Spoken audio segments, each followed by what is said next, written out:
Hi guys! Today is another vlog. So, ayan nga po mga ka-beautiful. Okay na yung ating ginawang ice creams. Grabe guys, sobrang sarap. Ito na po yung part 2, diba?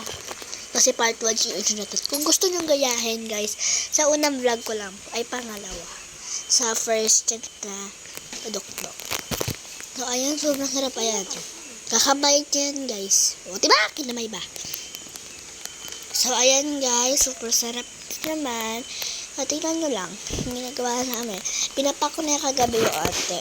Huwag nyo nga kalimutan guys mag-subscribe and like and follow. Ano? Like and subscribe. Yan. Meron din po akong Facebook. Patagal na yun. Pwede nyo po yan. Isa lang po yun. Orange Catchy Pinasyon. So, ayan po. Titikman na ng aking tita na kasama ko gumawa. Nagturo sa nagulat na kasi naka-video.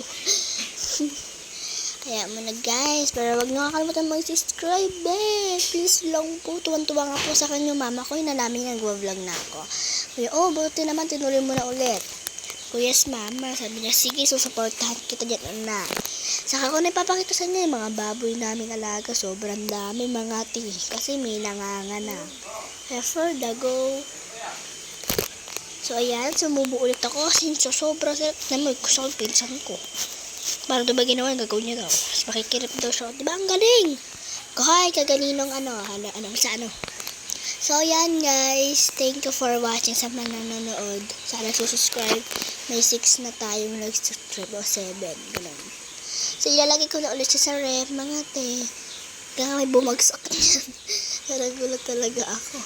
Hindi ako pinagalitan ng mama ko. So, ayan na nga na-ice cream din bumagsak. Ayan mga ginawa ice cream. Takbo lang pala. So, yun lang guys. Thank you for watching.